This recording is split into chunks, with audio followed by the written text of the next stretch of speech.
Break के बाद एक बार फिर से आप सभी का स्वागत है। योग और स्वास्थ्य पर आधारित हमारे इस बेहद खास कार्यक्रम स्वस्थ विचार में मैं हूं आपके साथ, आपका साथी विकास। दर्शकों, ये कार्यक्रम हम आपके लिए लेकर आते हैं ताकि आप अपने अंदर एक जागरूकता लेकर आए और आप अपने आप को सावधान और सचेत रख पाए, क्योंकि रोग कब कौन सा कैसे रोग लग जाए ये एकदम पुख्ता तौर पर किसी को भी नहीं पता होता। लेकिन यथासंभव हम प्रयास जरूर कर सकते हैं कि हम अपने शरीर को हर प्रकार के रोगों से बचाव कर सकें। लेकिन ये होगा तब जब आपको जानकारियां होंगी, जब आपको नुस्खों के बारे में पता होगा और सबसे जरूरी है आपको रोगों के लक्षणों के बारे में पता होगा। तभी आप उस लक्षण को पहचान कर और उस आधार पे अपना उपचार कर सकेंगे। तो इसीलिए हम ये कार्यक्रम लेकर आते हैं और आपको याद दिलाते हैं कि जब भी आप इस कार्यक्रम को देखने बैठे तो कॉपी और पेन साथ में लेकर बैठा करें, नुस्खे उपचारों को लिख जरूर लिया करें। तो चलिए आगे बढ़ते हैं और शुरू करते हैं आज के मुख्य विषय पर चर्चा। गुरुजी, आज के इस अंक में हम बात करेंगे खाज खुजली के बारे में। ये एक समस्या है भी और नहीं भी, क्योंकि खाज खुजली तो कहीं भी त्वचा में हो जाती है, कोई ऐसा कंफर्म नहीं होता। लेकिन जब ज्यादा समय तक हो जाए तो ये एक बहुत बड़ा रोग बन जाता है। तो आप इसको क्या मानते हैं कि ये एक सामान्य बीमारी है या ये एक बड़ी बीमारी के लक्षण है? देखिए, खून के अंदर इन्फेक्शन हो गए तो खाज खुजली लाजमी होगी। अंदर के खून को साफ करने के लिए सबसे अच्छा तो है लहसुन, प्याज, अदरक। अच्छा। इसका जूस निकालें, शहद में मिला के चाटने, खून एकदम साफ होगा, खाज खुजली खत्म। और जो बाहर चमड़ी पे होगी उसके लिए आटे का छान, जिसको चोकर बोलते हैं। अच्छा। आप चोकर ले लें 250 ग्राम, और 250 ग्राम ले ले आप गेहूं की भूसी। अब इसको 20 लीटर पानी में उबालें। जब उबलने लगे तो इसमें 10 ग्राम सिंधा नमक मिला दें। अब इस पानी को अच्छी तरह उबाल के 20 लीटर का आपके पास 18 लीटर है या 2 लीटर उबालने पे ख़त्म हो जाए। उस पानी को जब 15 से 18 डिग्री रह जाए, छान करके दूसरे बर्तन में डाल लें, बल्कि अच्छा तो है टप हो तो उसके अंदर डाल लें और उससे अच्छी तरह मसल मसल के शरीर को एक कर तो उससे चाहे दाद है, चाहे चंबल है, चाहे एक्जिमा है, चाहे किसी भी किस्म की खारिश बंद हो जाती है। परंतु उसके बाद नारियल का तेल हो या सरसों का तेल हो या तिल का तेल हो, उसके अंदर कपूर मिला करके उसकी मालिश करें कम से कम आधा घंटा। आपको खुजली होगी। परंतु यदि आप टैरी का और टेरालीन, टेरीबोल, साटन पहनते हैं तो दोबारा आपको होगी। अच्छा। सूती कपड़ा पहनेंगे तो आपको चर्म रोग कभी होगा ही नहीं। और जिसको भी खाज खुजली उसका नमक बंद करना पड़ता है। अच्छा। नमक से और बढ़ता है। 3 दिन के लिए नमक बंद कर दें और खान पान पे इतना ध्यान दें कि फलों का जूस वही उसको पीने को देना, अन्न नहीं देना। 3 दिन। गाय का दूध है, बकरी का दूध है, उसमें शहद मिला के दो, और फलों का भी जूस है उसमें शहद मिला के देना। अंदर से खून शुद्ध हो गया, खाज खुजली कहाँ से आएगी? अच्छा, यानी सिर्फ ये इन्फेक्शन की वजह से ऐसा समस्या होती है। तो ऐसे में इन्फेक्शन से हम हमारा सदैव बचाव रहे तो क्या हम ये रेगुलर भी ले सकते हैं, ये जो जूस आपने बताया है? रेगुलर लेते हैं उससे क्या नुकसान है? यदि आप लहसुन, प्याज, अदरक कच्चा 150 से 100 ग्राम दिन में खा रहे हैं, खाने के साथ इतना रात को खा रहे हैं, तो एक तो आपका खाना बड़े आराम से पचेगा और आपको जिंदगी में कोई रोग होगा नहीं। यदि लीवर पूरा काम कर रहा है, पैंक्री इंसुलिन बना रहे हैं, पित्त में तैयार नॉर्मल, बीमारी का स्वाद ही पैदा नहीं होता। क्योंकि मैंने इसलिए ये चीज पूछी क्योंकि ऐसा माना जाता है कि लहसुन जो है वो गर्म काफी होता है, और शरीर अगर गर्म ही अंदर हो जाए शरीर में तो वो भी एक बीमारी बनती है। लहसुन उबालने पे, पकाने पे गर्म है, ऐसे तर गर्म है, न गर्म न ठंडा है। अच्छा। प्याज को भून के खाएंगे गर्म है, ऐसे खाएंगे ठंडा है। अच्छा। अदरक कच्चा न गर्म है न ठंडा है, भून के खाएंगे तो गर्म है। मतलब भूनने के बाद ही तासीर उसकी बदलती है, तो इसीलिए हम रेगुलर भी इसको खा पी सकते हैं। और ऐसे में खान पान के लिए क्या सजेशन आप देते हैं हमारे दर्शकों? देखिए, नाज कोई भी खाएं, आप उसकी चोक कर मत निकालो। पहले नाज को धो के सुखा लो, सूखने के बाद अकेला नाज नहीं लेना कोई भी, 3, 5, 7, 9 जितने नाज मिलाना चाहे उतने मिला सकते हैं। 50 ग्राम अजवाइन, 100 ग्राम तिल एक फार्मूला है। चाहे आप 5 किलो पिसाएं, चाहे 10 किलो पिसाएं, चाहे 50 किलो पिसाएं, उसमें वो डाल देते हैं तो इससे आपकी पाचन शक्ति बड़ी तेज बढ़ती है, लीवर के ऊपर इफेक्शन नहीं होने देती। हमें बीमारी तभी आएगी जब लीवर पर किसी किस्म का इफेक्शन होगा। तो अजवाइन भुनी हुई और तिल भुने हुए आटे में जब लेंगे और आटे को छानेंगे नहीं, चोकर साथ होगी, तो सवाल ही पैदा नहीं होते को रोग होने का। तो ये इसके पीछे कारण होता है। बिल्कुल। तो दर्शकों, वास्तव में आप जब भी ऐसे प्रयोग करते हैं तो इन बातों का जरूर ध्यान रखें कि ये प्रयोग केवल उस पर्टिकुलर रोग के लिए ही नहीं है, बल्कि आपके ओवरऑल शरीर को एक तरह की, जैसे गाड़ी की सर्विस होती है, ऐसे पूरा शरीर की आपकी सर्विस हो जाती है। और एक नहीं, दो नहीं, बल्कि कई प्रकार के इन्फेक्शंस को ये नुस्खे दूर करते हैं। तो अगर ब्लड में इन्फेक्शन की कोई ऐसी समस्या है तो ऐसे रोगियों को अभी से ये खाना शुरू कर देना चाहिए, और इसका और ज़्यादा लाभ मिलेगा यदि आप इसका अर्क पानी में मिलाकर समय समय पर पीते रहते हैं, भोजन के साथ पीते हैं। स्वाद भी आपको लगेगा और आपका जो भोजन है वो भी अच्छे से पचेगा, और साथ में आपको शरीर को लाभ भी मिलेगा।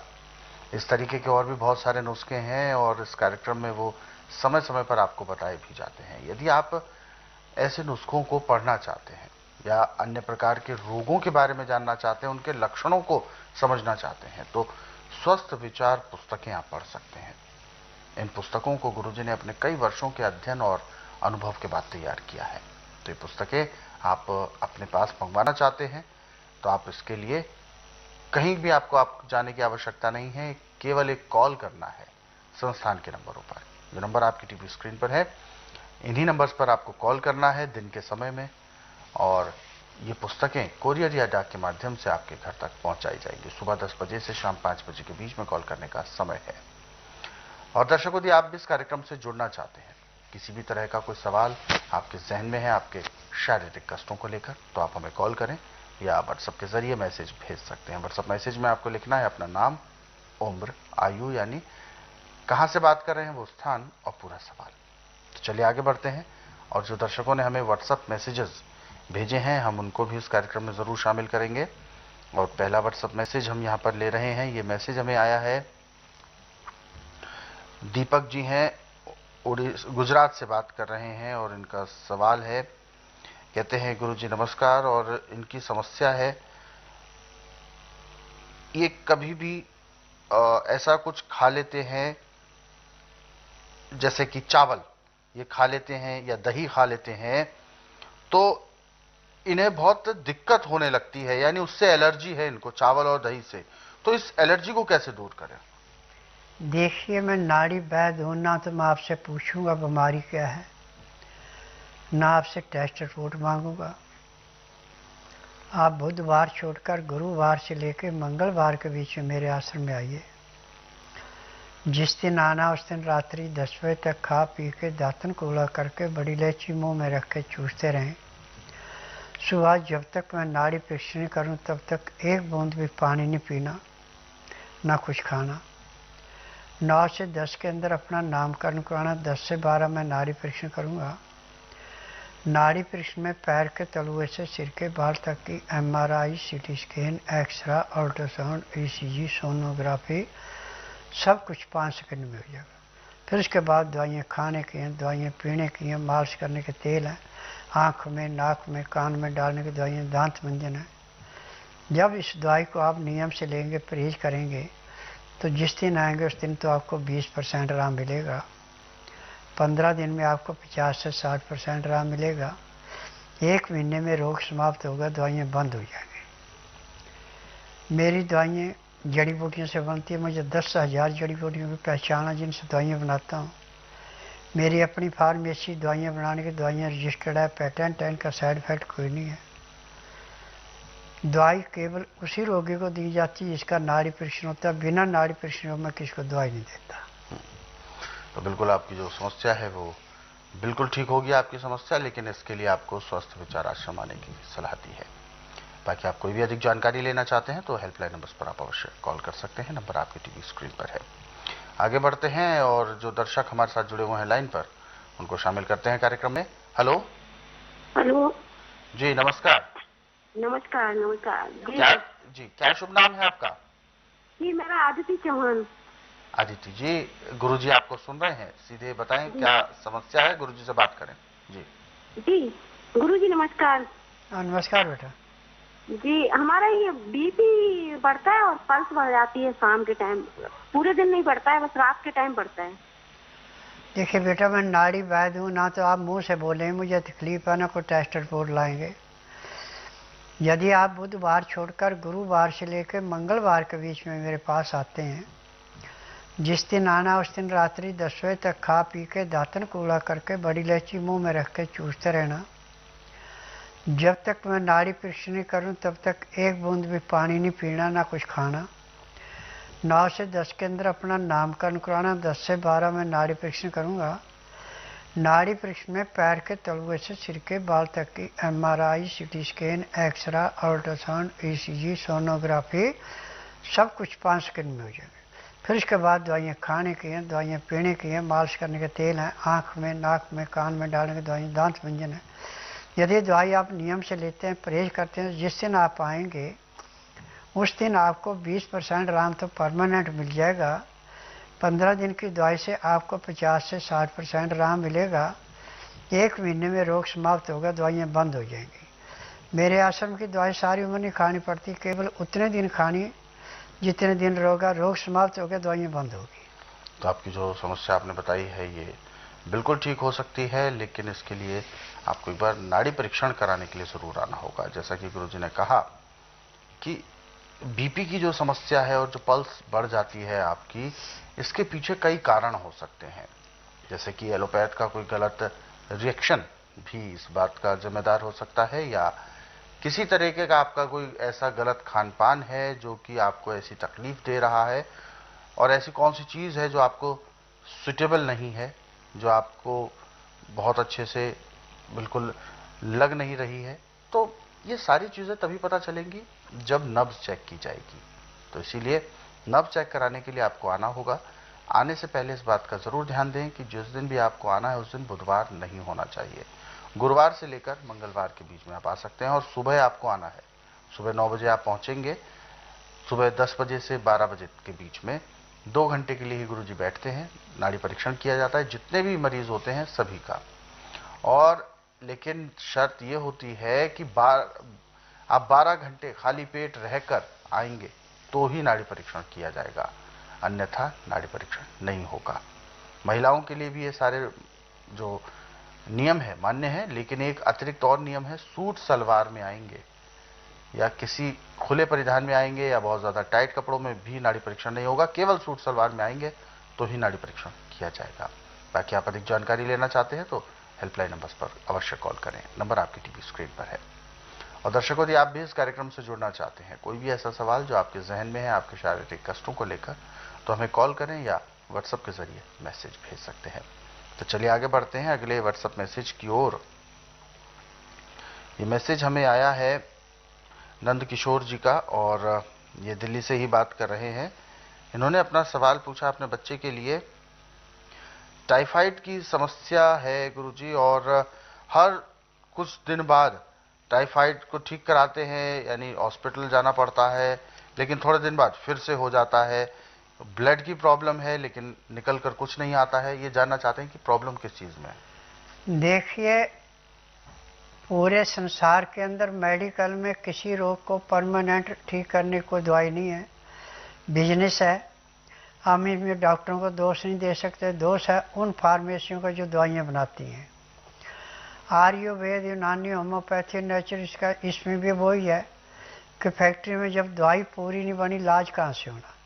परंतु मेरा एकमात्र आश्रम ऐसा है कि इसमें ना तो आपने मुंह से बोलना कि मुझे तकलीफ है, जैसे डॉक्टरों को बताना पड़ता है, ना कोई टेस्ट रिपोर्ट लानी है। यहाँ पे बुधवार छोड़कर गुरुवार से लेकर मंगलवार के बीच में आना। जिस दिन आना उस दिन रात्रि 10 बजे तक खा पी के दातन कूड़ा करके बड़ी इलायची मुंह में रख के चूसते रहें। जब तक मैं नाड़ी परीक्षण नहीं करूं तब तक एक बूंद भी पानी नहीं पीना, न कुछ खाना। 9 से 10 के अंदर अपना नामकरण कराना। 10 से 12 में नाड़ी परीक्षण करता हूँ। नाड़ी परीक्षण में पैर के तलुए से सिर के बाल तक की MRI, CT scan, x-ray, ultrasound, ECG, sonography सब कुछ 5 सेकंड में हो जाते। फिर उसके बाद दवाइयाँ खाने की हैं, दवाइयाँ पीने की हैं, मालिश करने के तेल हैं, आँख में, नाक में, कान में डालने की दवाइयाँ, दांत मंजन है, ये सब जड़ी बूटियाँ हैं। मेरी अपनी फार्मेसी उसी में बनती हैं। ये दवाइयाँ रजिस्टर्ड है, पेटेंट है, इनका साइड इफेक्ट कोई नहीं है। दवाई केवल उसी रोगी को दी जाएगी जिसका नाड़ी परीक्षण होगा। बिना नाड़ी परीक्षण के किसी को दवाई नहीं दी जाती। बिल्कुल। तो आपकी जो समस्या, परेशानी है, ये बिल्कुल ठीक होगी और इसके लिए